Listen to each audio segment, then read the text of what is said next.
Thank you. Yeah, so these are the verses we read.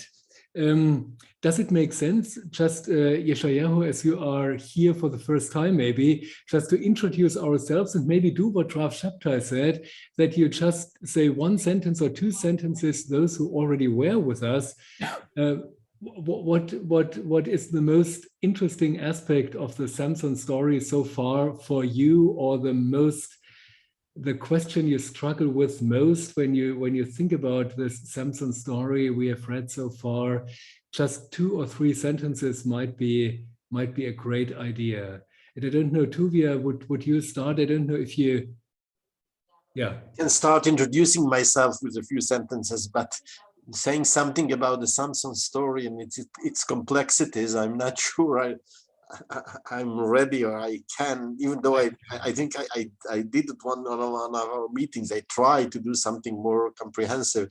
This is what you did, yeah. As much as we read it more and more, I think I'm more confused, perplexed. I don't know exactly, but it's a strange story for the Bible. It's a very strange story. Are we dealing with a bully or are we dealing with a holy man? And if it's a holy man, he has very exceptional behaviors, and if he is a bully, then why is he so holy for us? It's really, I have more questions than answers about this. But to present myself, my name is Tuvia Pere. I'm from Bar Ilan, and I'm the group psychologists here. If anyone has a problem, Tuvia is available. Yeah, that's my role in the gang. I am from the Department of Psychology at Bar Ilan. Thank you. As you see, they need help, so I'm here for that. So he offers us not only perspectives on Samson, but very, very many perspectives on ourselves and who we are and maybe could and should be. Thank you, Tuvia. Axel, would you be the next? You're just next to the screen of Tuvia. Yes, my pleasure. My name is Axel Töllner. I'm a Lutheran pastor in Bavaria and the representative for the Jewish-Christian Dialogue. And well, for me, the Samson stories reveal many tangents. As you already mentioned, Tuvia, you have at first glance, you have a very strong man. But on the other hand, he also appears as a weak man.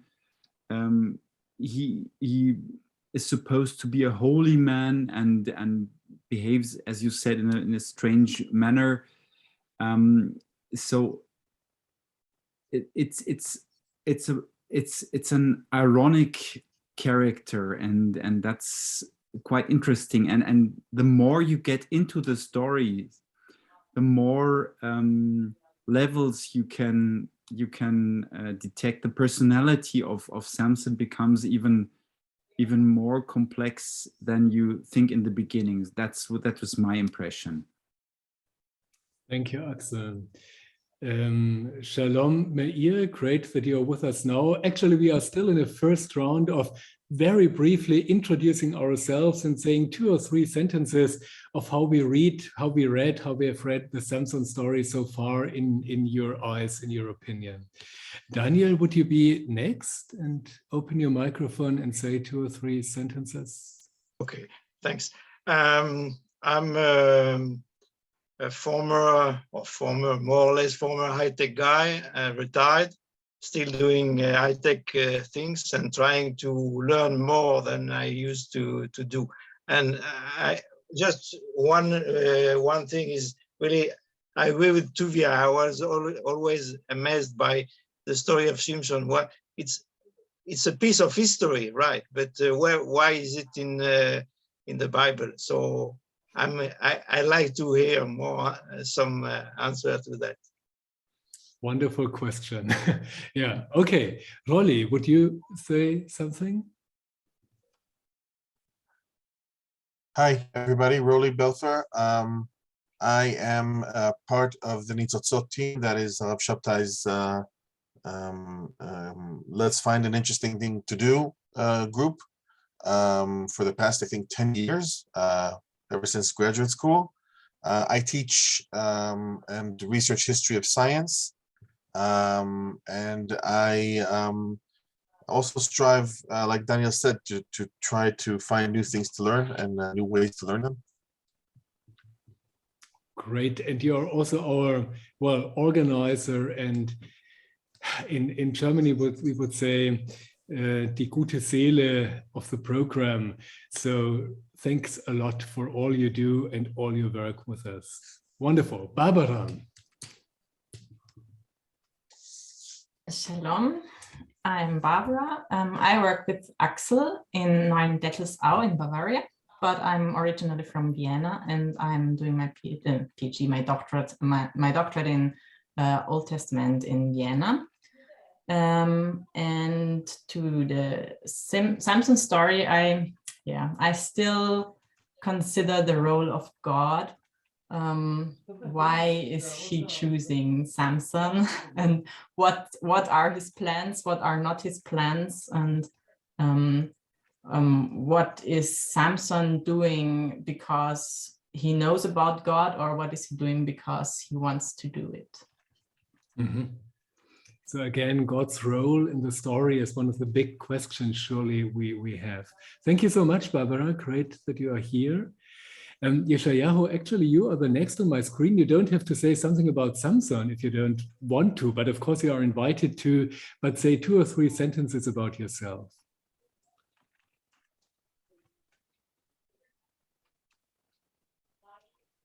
You would have to open your microphone, please.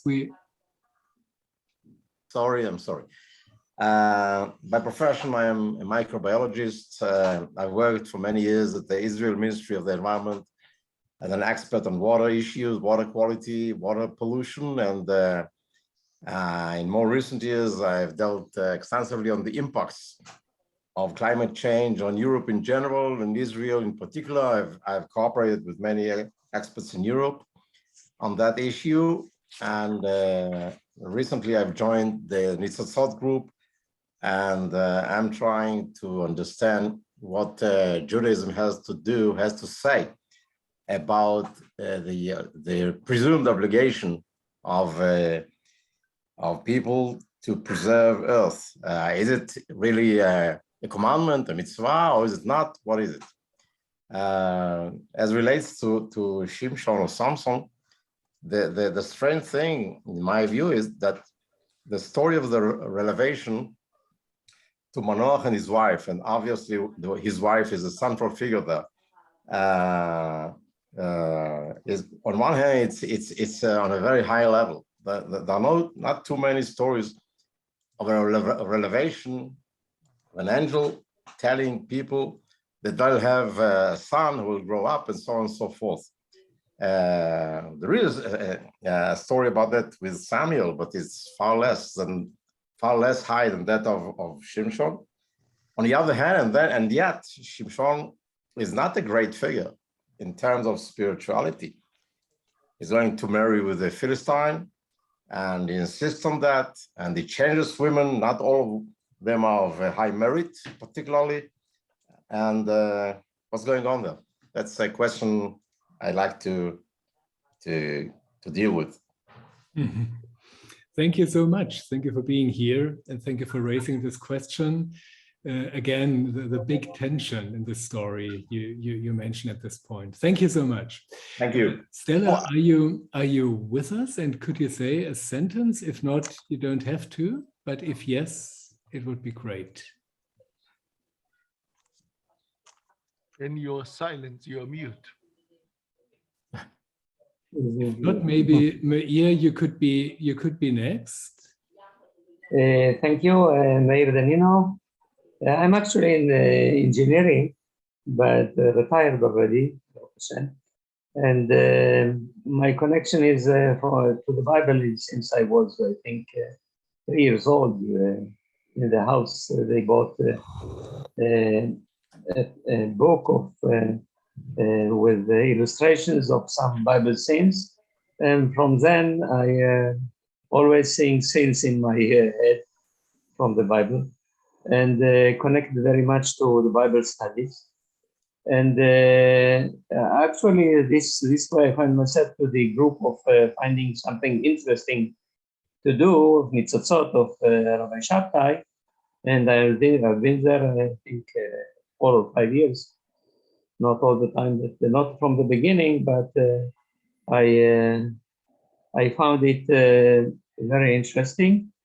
And this group and other groups, international groups, that I get acquainted through through Rabbi Shabtai and his group, always give me a new, different point of view. To even though I studied for 60 years the same subject, it still gives another point of view. Thank you so much, Meir. Thank you for being here. And Rav Shabtai, it's your turn if you want to. Yes. After listening, I had the advantage of listening to everyone else now. And the story is really strange. And what Tuvia pointed out, the conflict between the spirit of God that was with Samson and the bully. So it shows that, first of all, the spirit of God chooses even bullies if necessary. But why it is necessary? Why can't, we think that the spirit of God should choose only someone nice like me, but not someone who does not accept my moral standards. But another thing is that I think the whole story is about changing a mindset of the people, not slowly, not step by step, but taking a chisel or a hammer and the mindset, what's right, what's wrong, what's possible, what's impossible, what is accepted or not accepted, and destroy it completely. The question is why, but I think this is the story. Everything impossible happens. Thank you so much, Rav Shabtai. Maybe when we go into the detail of the story, we can see this a little more and elaborate on this, what the mindset of the people might be and what could have been destroyed. Yeah, my name is Alexander Deeg. I'm professor of practical theology at Leipzig University in Eastern Germany. Since the beginning, when we first met, Rav Shabtai somehow liked and was a bit confused about what practical theology might be. And I somehow converted him and convinced him that all good theologians are practical theologians. So I think Rav Shabtai is a practical theologian as well, in the best sense of the word. Actually, I deal a lot with liturgical studies, worship, and homiletics, preaching in different contexts. And it's somehow my honor and my pleasure, and something we never really officially talked about, that most of the times it's my job here to do the moderation of our sessions.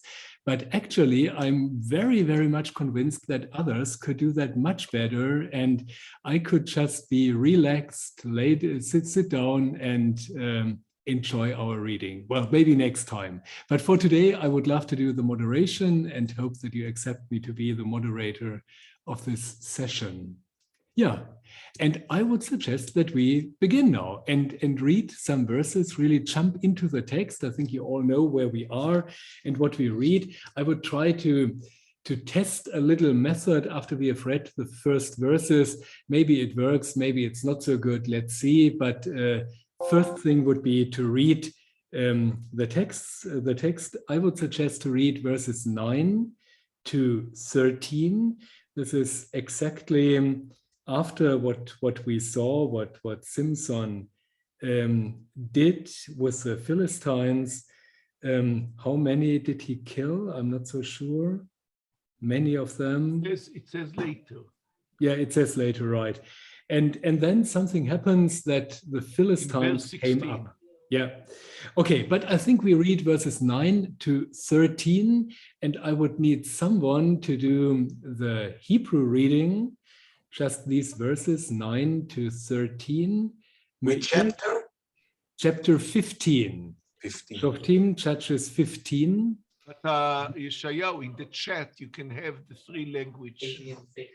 You have in the chat, open the chat. Nitai? And you'll find the PDF file. And then you have 3 languages side by side, which might be helpful for your reading. Meir, could you do the Hebrew reading of verses 9 to 13, chapter 15? Yeah, okay. Yeah, and then Yeah. wait a minute, where we choose someone for the English reading. Maybe Axel does the German, then as the second one, and Rolly does the English reading, just 9 to 13. Okay, and Meir, if you want to, you could start. Thank you. ויעלו פלישתים ויחנו ביהודה וינטשו בלחי. ויאמרו איש יהודה, למה עליתם עלינו? ויאמרו לאסור את שמשון עלינו, לעשות לו כאשר עשה לנו. וירדו 3,000 איש מיהודה אל סעיף צלעתם, ויאמרו לשמשון, הלא ידעת כי מושלים בנו פלישתים, ומה זאת עשית לנו? ויאמר להם, כאשר עשו לי, כן עשיתי להם. ויאמרו לו, לאסורך ירדנו, ותתך ביד פלישתים. ויאמר להם שמשון, הישבעו לי, פן תיגעו בי אתם. ויאמרו לו לאמור, לא, כי אסור נאסורך, ונתנוך בידם, והמת לא נמיתך, ואסרו בשניים עבותים חדשים, ויעלוהו מן הסלע. Thank you so much, Meir. Axel, the German version. Da zogen die Philister hinauf und lagerten sich in Juda und breiteten sich aus bei Lehi. Aber die Männer von Juda sprachen, warum seid ihr gegen uns heraufgezogen? Sie antworteten, wir sind heraufgekommen, Simson zu binden, dass wir ihm tun, wie er uns getan hat. Da zogen 3.000 Mann von Juda hinab in die Felsenkluft von Etam und sprachen zu Simson, weißt du nicht, dass die Philister über uns herrschen? Warum hast du uns denn das angetan? Er sprach zu ihnen, wie sie mir getan haben, so habe ich ihnen wieder getan. Sie sprachen zu ihm, wir sind herabgekommen, dich zu binden und in die Hände der Philister zu geben. Simson sprach zu ihnen, so schwört mir, dass ihr selber mir nichts antun wollt. Sie antworteten ihm, nein, sondern wir wollen dich nur binden und in ihre Hände geben und wollen dich nicht töten. Und sie banden ihn mit 2 neuen Stricken und führten ihn aus der Felsenkluft hinauf. Thank you, Axel. And Rolly, these verses in English. Unmuted. Oh. Just a second. I need to excuse me.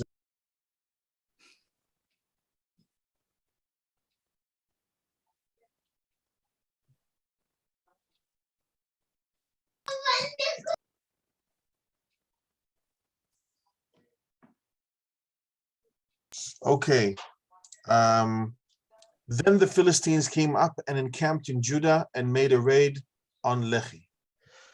The men of Judah said, why have you come up against us? They said, we have come up to bind Samson, to do to him as he did to us. Then 3,000 men of Judah went down to the cleft of the rock of Etam, and they said to Samson, do you not know the Philistines are rulers over us? What then have you done? What then have you done to us? He replied, as they did to me, so I have done to them.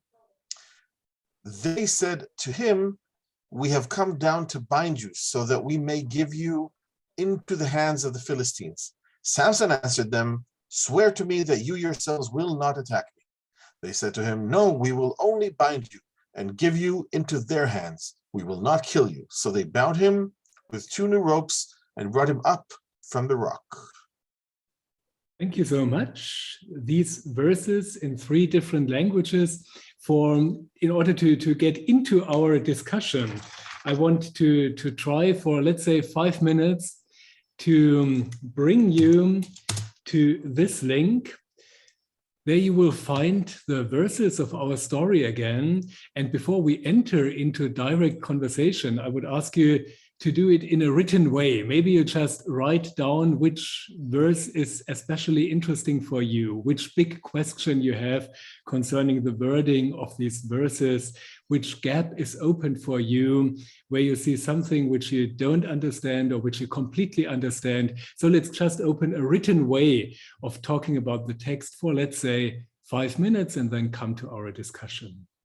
And the first already begin. So it should be easy to enter this EduPad for all of you.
Maybe we take one more minute and then come to our conversation. Thank you for writing. That's inspiring.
Yeah, thank you. Actually, this link remains open. I don't know for how long, maybe forever, but at least for some months or weeks. So it's possible to read it later again, what we said and wrote here. Yeah, let's come back to some of the verses we see here. The Philistines came up and encamped in Judah and made a raid on Lehi. And someone mentions that Lehi is foreshadowing, meaning that later in verse 14, it will show up again, or even at another place, in another verse. Yes, it is. In 14, we see 17. Look at 17. Yeah, we have it in 14 and 14 to 17. This is the significance of Lehi again, right? Yes, but he called the place Lehi. Ah, okay. Yeah, it becomes convoluted. It's like because then he uses the Lehi Chamor, and then and Lehi is the place where it all started. It's like Oh, it could be that it's just used the future name. It Right. happens many times in the Torah. That's what I meant by foreshadowing. Yeah, yeah. Does Lehi, the word Lehi, have a semantic meaning which is important or might be important? Yes, the lower jaw. The lower jawbone. Okay. Okay, thank you. Yeah, I think this is this verse, and we are well confronted with Lehi here already, pointing to what happens next. The men of Judah said, "Why have you come up against us?" They said, "We have come up to bind Samson, to do him as he did to us." And one of the good questions here is, why didn't the Philistines go directly to Samson? Didn't they know where he was? How did the men from Judah know? Good questions. Any answers to them? They didn't want to initiate a war against Ukraine, or actually Judea. They just want one person. Okay. The question might be, why not take this person directly? If you are so mighty with so many people, the Philistines, did they not know where Samson was? Or maybe they wanted to check if he is isolated or if he's among the people. So they checked whether the people's against or with Samson, and so they discovered that the men of Judah did not defend Samson. So this was, if they would have gone to Samson directly, maybe they would have caused an uproar of the whole men of Judah. So. Mm-hmm. So quite an interesting tactical maneuver to. I see two aspects in what you say, Axel. First of all, to test if there is a unity between Judah and Samson already, or if they are ready to say, okay, this strange guy, Samson, we are ready to deliver him to the Philistines. And the second aspect, that if they had done it the other way around, they might have provoked Judah. But yeah, the good question is, would they have had to fear Judah really? As somehow it is, Meir, you already mentioned Ukraine. It's somehow like the superpower or the Goliath, and Judah the small David or whatever. So we have there is no equality of powers so far. So yeah. But you know, someone spoke about it. I think Daniel. There are two things that we have to consider in all these verses. One, why it happened, and then why it is mentioned. Meaning the question of the point that the author or the model author is trying to make. It's part of that. They don't give here all the details.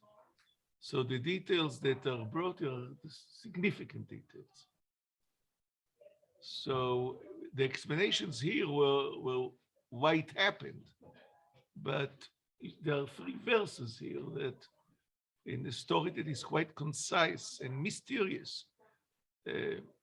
So why do you write that? The story would have been very good if they would have gone directly and bound Samson.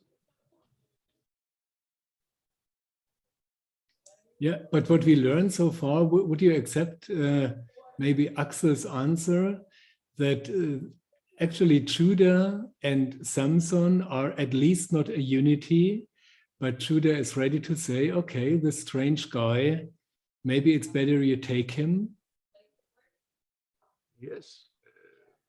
I think It's a good I'm point. trying to imagine it, the picture politically, or as it look, because it's not that the Philistines are controlling Judah, meaning that the Philistines police is going on the streets and the Philistine army is in every street, in every place. There is the Philistine that are a stronger nation that dominates and another nation that is neighboring them, and some they pay taxes or whatever, but they are dominated by them, but they are not really involved on a daily basis. And now what the picture I'm trying to imagine, that they send an army, or what does it mean, the Philistines? Who is coming there? There is a unit of the army standing on the border and says, look, we have a trouble with one of you. Either you give him to us, either we'll enter in your territory, and when an army enters, we see what's happening in Ukraine, and then we'll go with force. It's better that do whatever we ask you, because there is one troublemaker in your area. But why is it written? Because I think this is the place where if I'm going with the way I see it, that's the point where Samson becomes not a single person, but somehow involved in the national affairs of the state of Judah, because now he ends his rule as a single bully that is found a wife and is going down and is doing whatever he does. Now he becomes a real he becomes a person that is a trouble of Judah. Or a trouble, or he's a leader, whatever. But he's on the newspapers now. So up to now, it could have been a totally private story. It's a turning point in the story. He's not anymore a single person called Samson. He becomes a figure in this political game between the Philistines and the nation of Judah.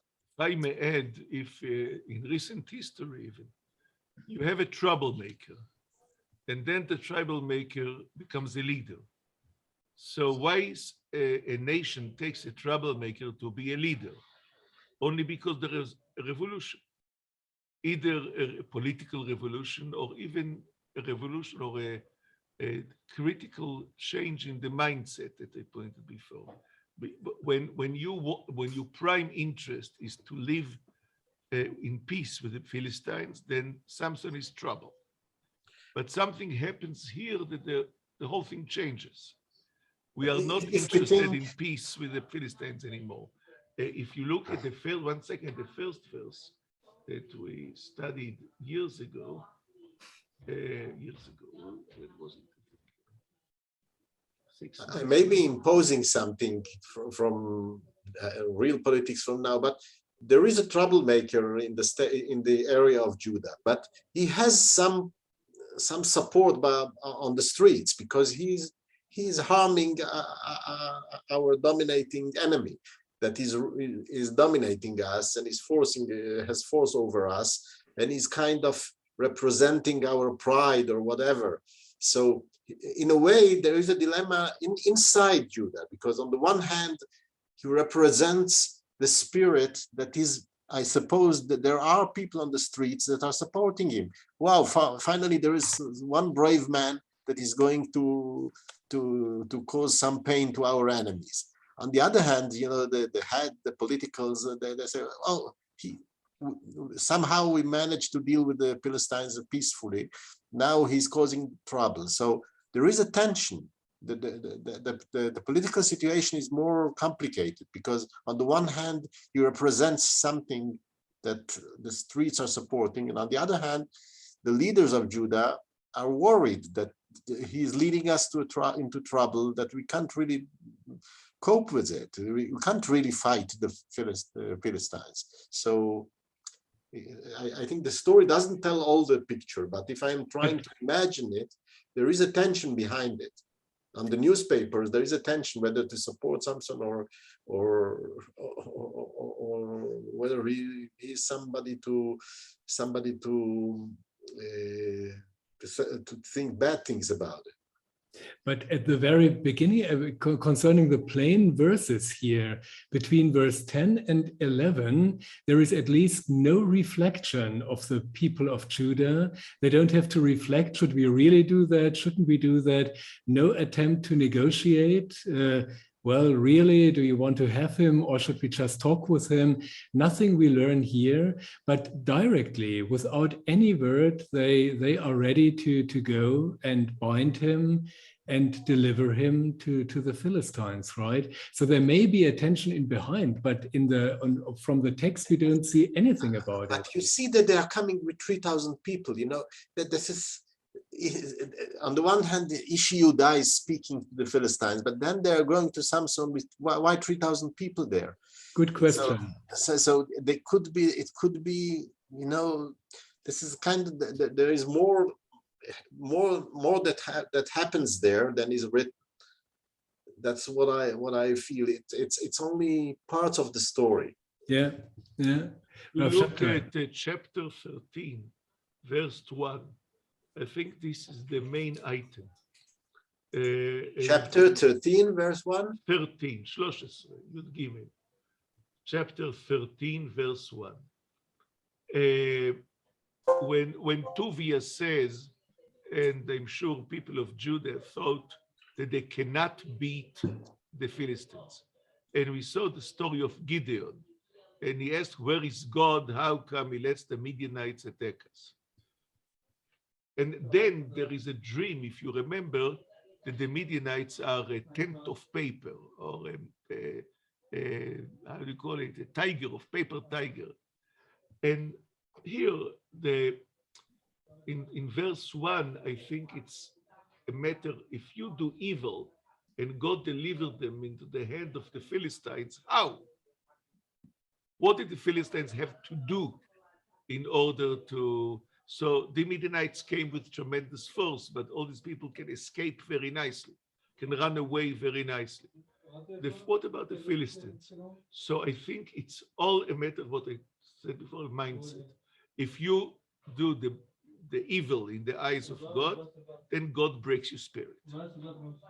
And delivering people delivering the Israelites into the hands of the Philistines, meaning breaking the spirit. It's not a physical declaration. It's a mental, political. They have no courage. They lost their courage. And we saw this in Gideon's story, how to find the people that are courageous enough to fight. And the thing is, people have no courage. So and the people that are courageous enough to fight are perceived as crazy, as irrational. as a thorn in the side. Exactly. They're making trouble. They're making trouble. And Samson treats the Philistines as nobodies. We saw he takes foxes, puts fire there, but they're nothing. And it's very strange. You know, I don't think you remember. I think I'm the oldest among you. Maybe Yeshayahu is, no, I'm older. But I remember very well that when Ukraine was part of the USSR, they were as Soviets as the Russians. There was no difference. And the thing is, I'm sure that then at that time, if someone will make trouble, he'll start sabotaging. They will mark him as a Nazi. So the thing is that when you have no courage, all you want is peace and rest, and that's it. And as Rolly said, you do everything that is possible to stop this crazy person. 3,000 people, whatever the reason to bring 3,000 people, it's a very costly thing because people worked, people were farmers. So you take 3,000 people out of the work to do something, it's an effort, it's a very, very considerable effort for peace. Don't muddle the water, let it stay as it was, and you are the greatest trouble. We see you as a real trouble. But this is only because it all starts because of some immorality, doing the evil in the eyes of God. It all starts from some poisonous root that exists there. The problem being that of course for me as a peace-loving German Protestant pastor and professor, everything is better than to do what Simpson actually did. Actually, his whole story is a story of escalation and revenge. And actually what he says in 11, when we see what happens when he talks to the people of Judah, he does not say, well, my dear friends of Judah, I have an interesting plan and you should not make compromises with the Philistines or whatever. Actually, there's a lot of noise. I don't know where it comes from. צורי, אתה יכול להעביר למיוט? Okay, yeah. So actually what he says, as they did to me, so I have done to them, is not correct, right? They did this only thing with the Philistine father-in-law and his wife, and he destroyed everything the Philistines had. So he is a guy of escalation, of revenge and whatsoever. And there are these peace-loving Judean people. And would you really say that they have to learn to be courageous as Samson is courageous here? I don't think I don't want to take sides, but in World War II, Churchill sounded exactly like that, a rogue person that will do provocations and upset the order. Really, that's what he said about Churchill. Churchill was a real wild person in the eyes of the people. So you can say Samson was really wild and Churchill was labeled as wild, but there is not much difference. I'll take the history of Israel in the time of the British mandate here. So most of the population were okay. We are not happy, but we are under the British rule, and everything. There is some order on the streets, and it's okay. But then came all these nationalists, terrorists. They started kind of to rebel against doing small terror attacks against the Englishmen. Most of the majority were against it. But on the other hand, on the streets, there was also support for these rebels that are courageous enough. They're not begging, they're putting down their neck or their head and but then also being dominated by the British. The establishment beat up and sometimes killed the terrorists. Exactly, because the establishment, even though it's not maybe it's not the ideal situation, but they say, look, it's not ideal. We are dominated by the big empire of Britain, of England, but we have a good life like that. Why to cause trouble? And here comes a person and he rebels. He says, no, I'm going to rebel against the stronger power.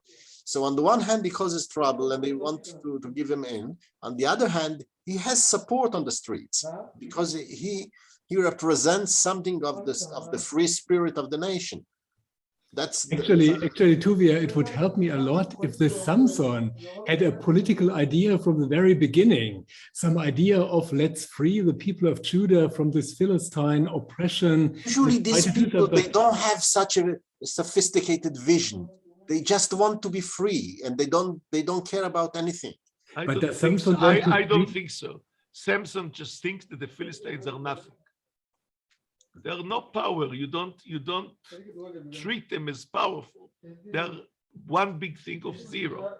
He carried the gates of Gaza on his back. It's everything is just paper. It's cardboard. Yes, but with all the respect, you carry the gates of Gaza, but you can't fight the army of a bigger nation or of a stronger But he nation. did. Unless you are even more unreasonable than them. Exactly. So that's the situation. And that's the the way I see- interesting thing, think of Churchill or of Hitler. How come Hitler was regarded as a genius and then as the enemy of the people? Because he lost. All these brilliant army decisions were good for the first blitz, and then they failed. Why Churchill won was vindicated? Because he won. Imagine if Churchill would have lost the war. They would have hung him as a traitor. Right. We will see in Ukraine what will happen with this, what's his name? Zelensky, if he loses the war. Exactly. If he loses the war, what will happen?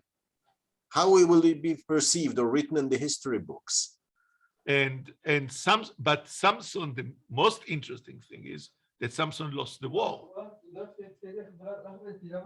He was arrested and killed after the whole thing. And still so it does not depend on winning, it depends on the daring.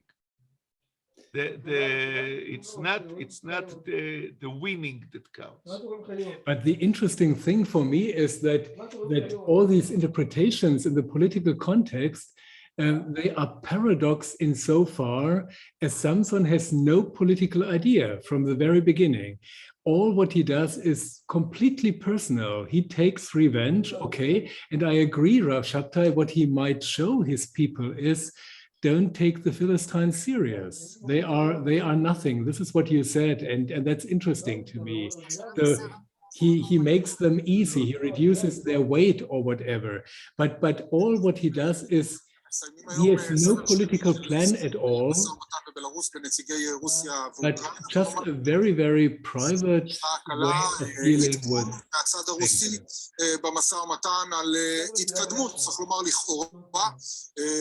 Okay, I hear news or whatever. Yes, Timotheus is showing off by listening to Hebrew news. This is Timotheus. Okay, yeah. But that's the one of the interesting points for me. Axel, you wanted to add something here, or?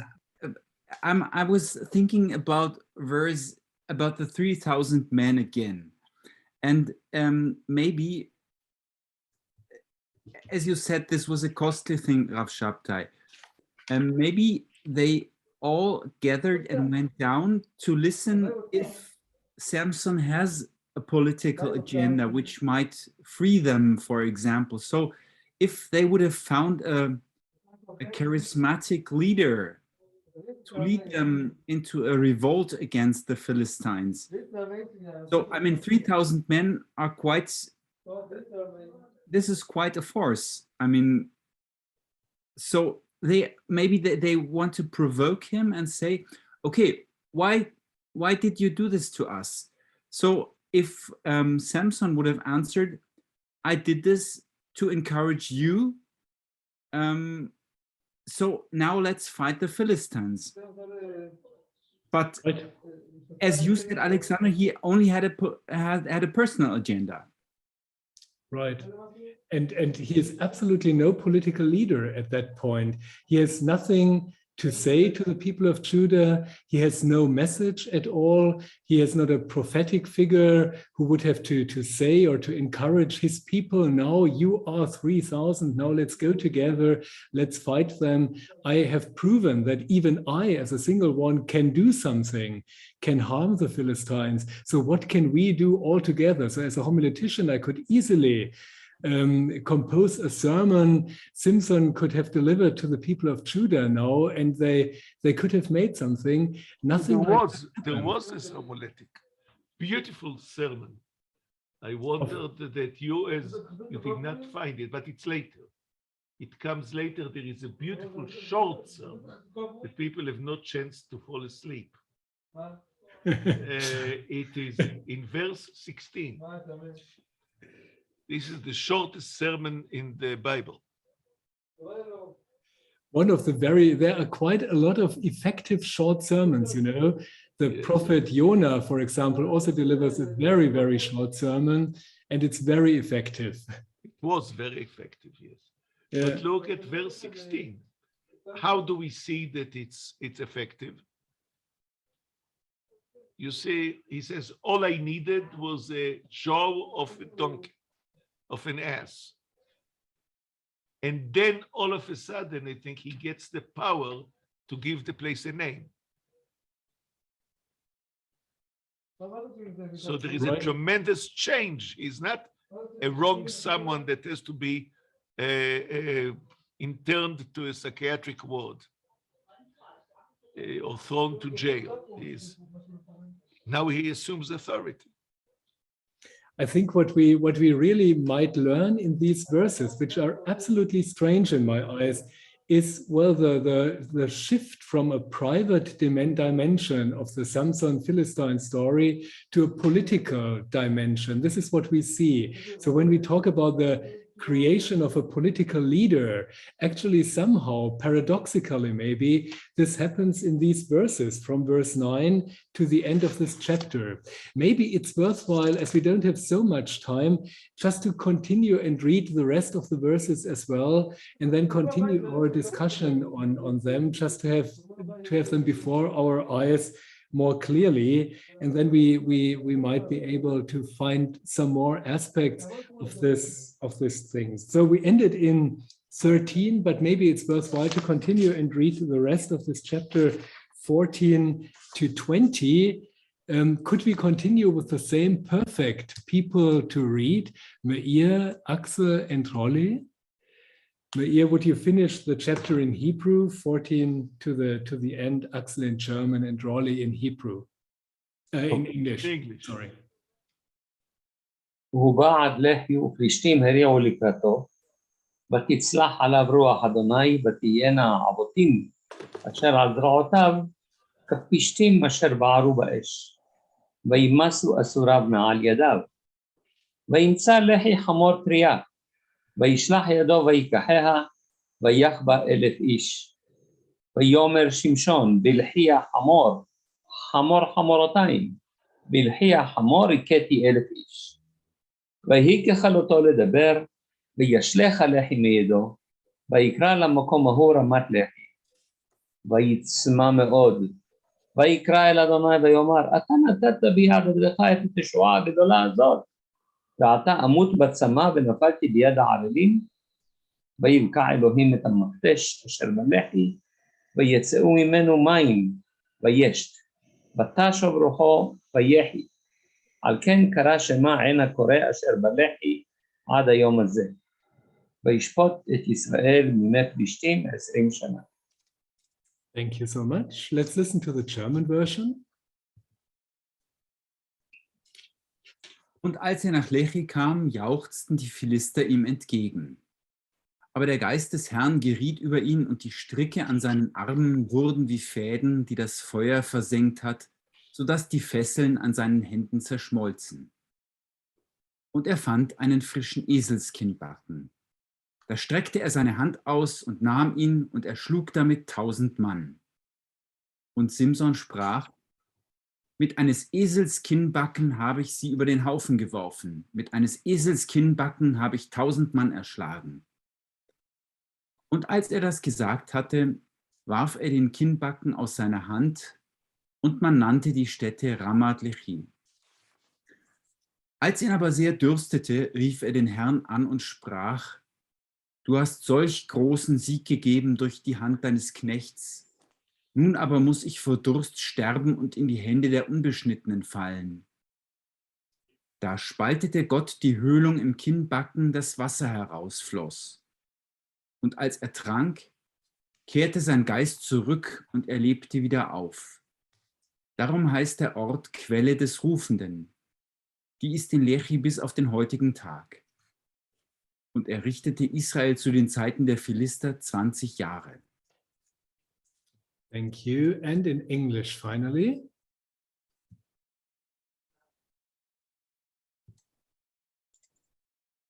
When he came to Lehi, the Philistines came shouting to meet him, and the Spirit of the Lord rushed on him, and the ropes that were on his arms became like flax that has caught fire, and his bonds melted off his hands. Then he found a fresh jawbone of a donkey, reached down and took it, and with it he killed 1,000 men. And Samson said, with the jawbone of a donkey, heaps upon heaps, with the jawbone of a donkey, I have slain 1,000 men. When he had finished speaking, he threw away the jawbone, and that place was called Ramat Lehi. By then he was very thirsty, and he called on the Lord, saying, you have granted this great victory by the hand of your servant. Am I now to die of thirst and fall into the hands of the uncircumcised? So God split open the hollow place that is at Lehi, and water came from it. When he drank, his spirit returned, and he revived. Therefore it was named En Hakore, which is at Lehi to this day. And he judged Israel in the days of the Philistines 20 years. Thank you One so much. remark as a practical theologian, you have the formula for a brilliant sermon. Short sermon, prayer, and miracle. If you have these three things, you got it right. And he even drops the mic. Thank you so much. So that would be a great homily here, you would say.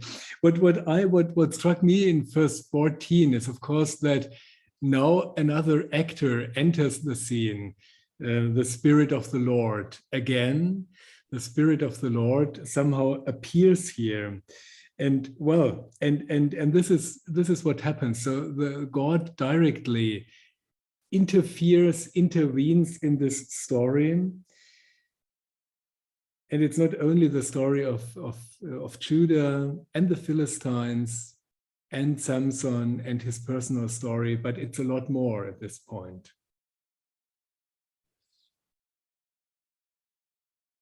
Shabtai, can I ask an etymological question? Why it's called En HaKoreh because he called forth for it? Yes. The fountain of the one who called for God. The fountain of the one who called for it. Yeah, and this is maybe the other really striking thing here, that we have this huge story, eminent story, 1,000 people killed of the Philistines with the jawbone of the donkey.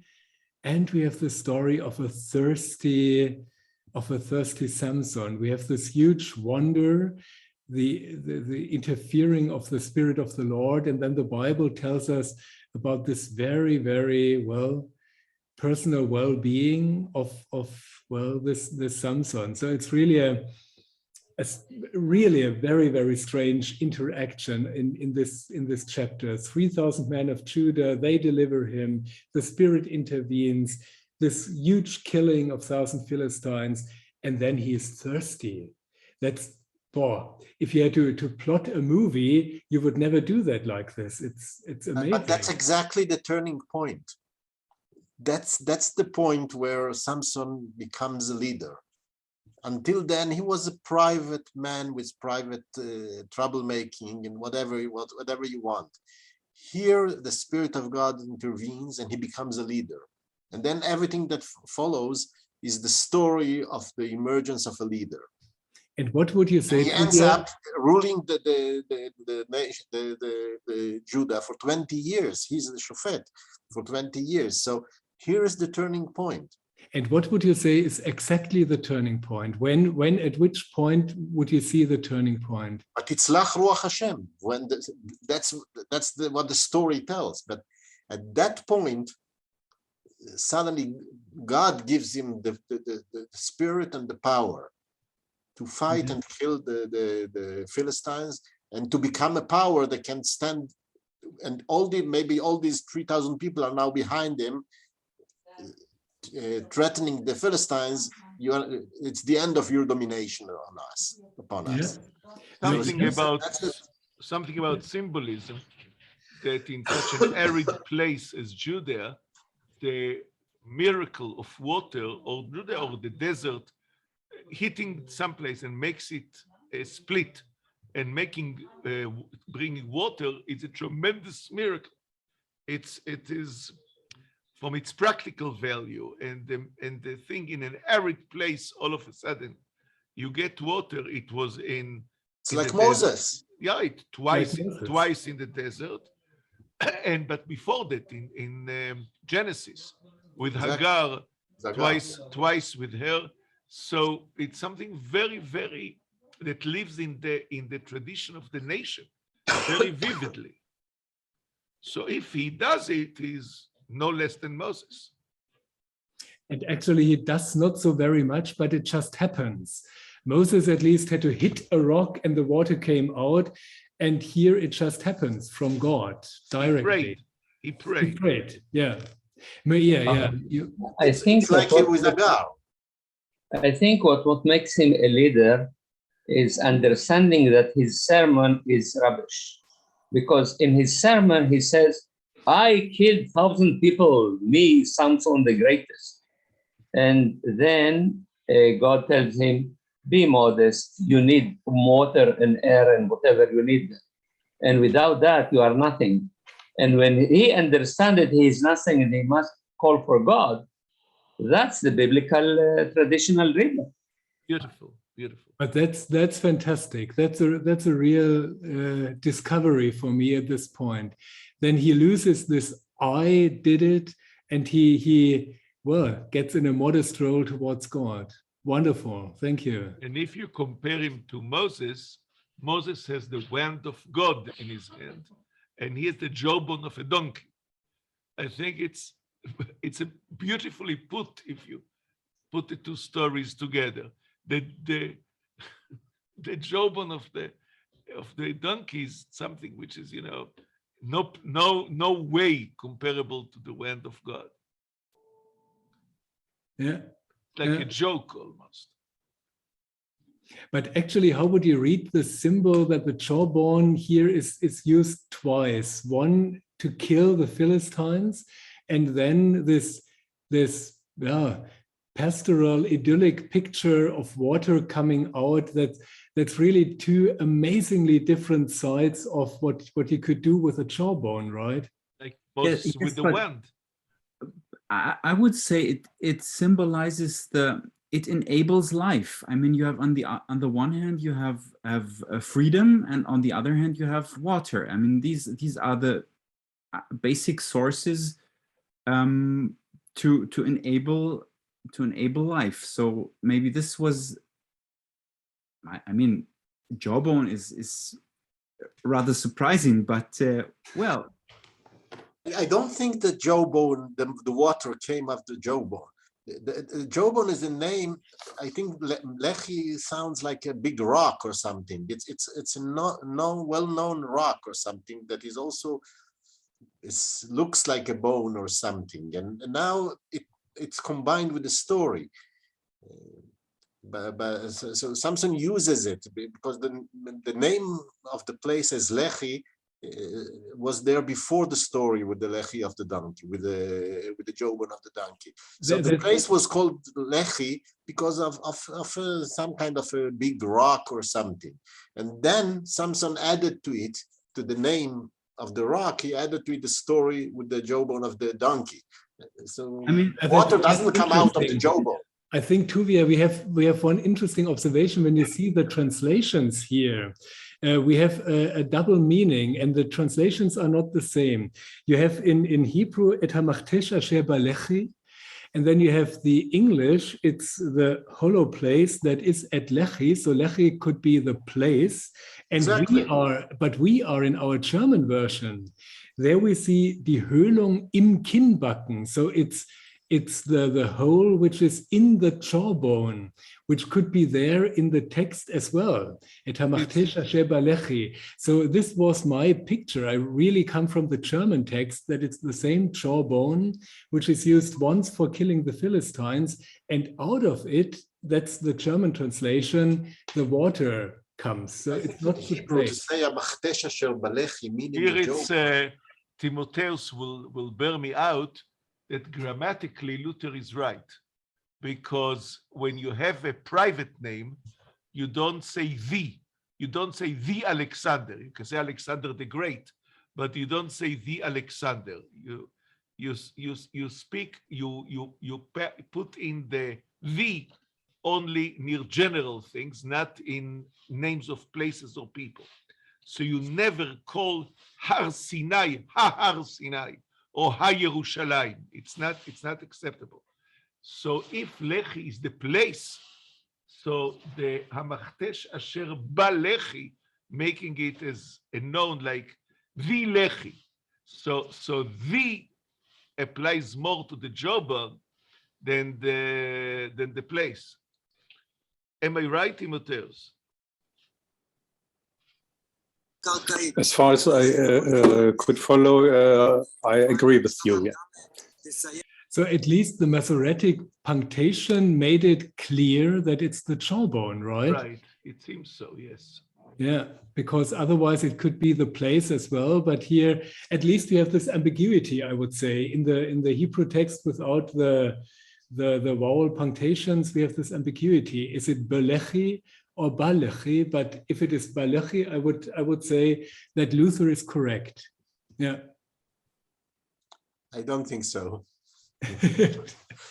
I think it's a name of a place, old story long. But you have the easier reading, the lectio facilior, as we would say in Latin, and we have the more complicated reading, the lectio difficilior. And so the more difficult reading is always the more correct one. This is what we learned. I wouldn't go. That's when you have choice between multiple witnesses. It's exactly. It's usually when you have kind of handwritten documents or things like that are corrected. But I think the idea is, why did the Masorah preserve the Balechi, which is not? If someone changed it, he would have changed it to Belechi, not to Balechi. That's what Alexander. But I think in the language of the Mikra, it's common. I can't find now the examples, and sorry, I have to leave in 2 minutes. No, Mamash, Tish'al et Timotheus is the expert. Ask him. I don't know. What does he say, Timotheus? When you say a name of a place, sometimes is it called Ba? Ah. I have some feeling that it's not. שמעת פעם הבאר שבע ותלך לבאר שבע. I have had a glance into the Septuagint.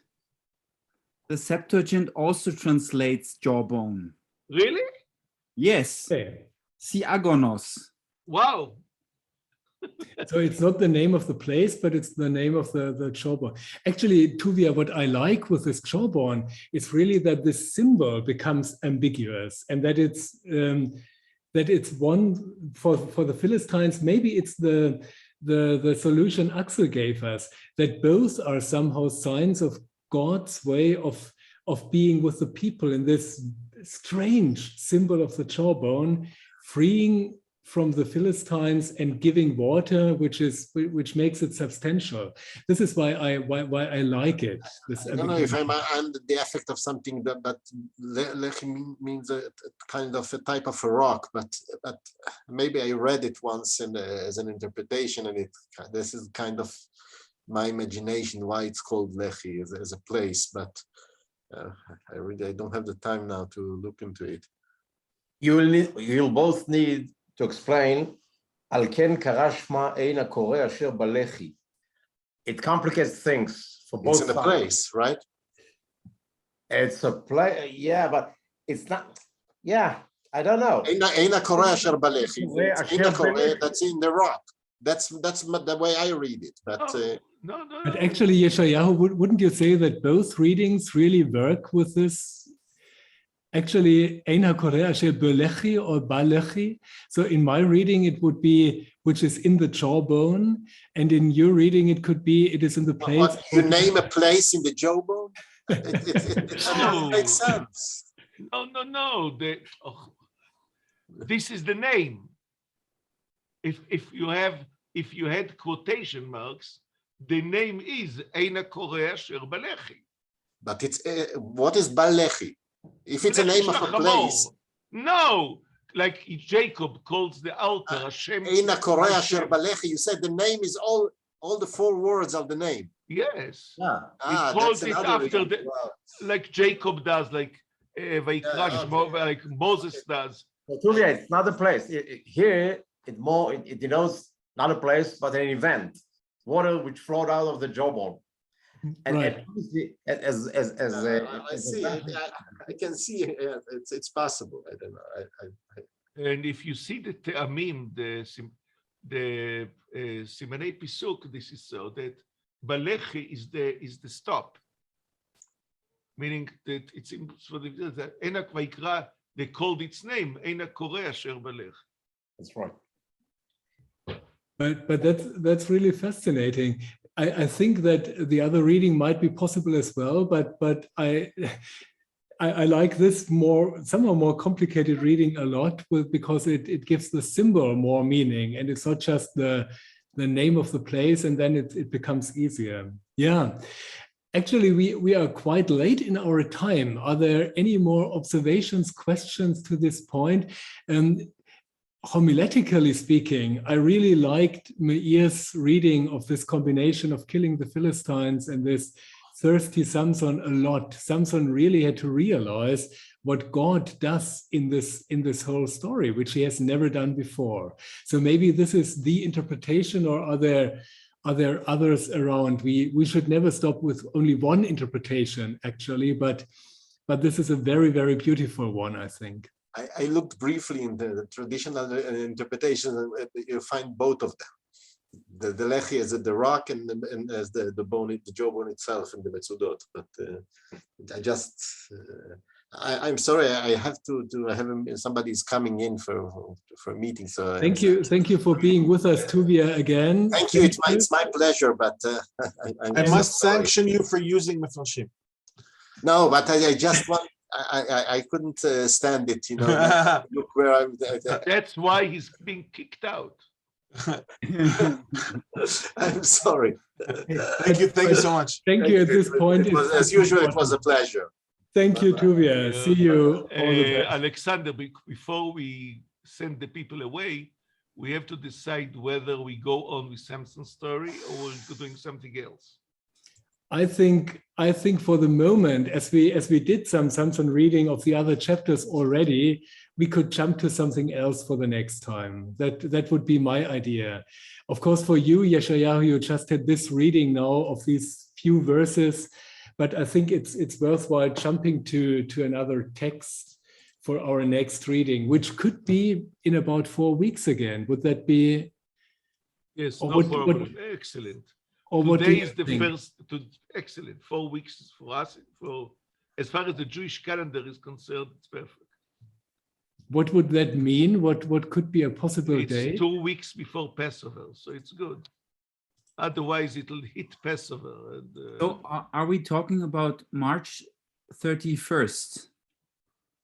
March 31st? You're asking difficult questions. No, impossible.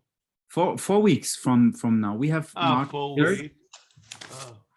Would that work for you? For me, it would be fine. Yes, it would. Okay. So could we take the same time, that would be a good time for me, starting at 7 in Israel, at 6 in Germany. Yeah. If I don't see any objections, we could go for that. Yes. I'm not sure about the time because it's already changing to summertime. So Ah, the But schedule it doesn't changes. matter. We change together. so we change at this weekend exactly. Or did we change before? No, I'm not so sure, Axel. Ah, I think it's always the last weekend in March, isn't it? and so it would be before. So we are already living in summertime, and you as well. What do you mean summer? I didn't get a winter. Okay. Yes, it's not summer time yet in Israel, right? But we will manage to meet at the same time somehow. Anyway, we the can- Google Calendar will compensate. We'll try. Fantastic. And Rolly will invite us again. Yeah, And I'll make are there- sure everybody. there any I'll make sure the suggestions? war is over by then, so that So, everybody. Can... Rolly, you have to send the people to open for discussion what they want to study. We don't have to accept anything, but just as We don't people want to finish. We don't want to finish up with Shimshon. No, Alexander. I think these are the chapters we already did in October with quite a lot of you. So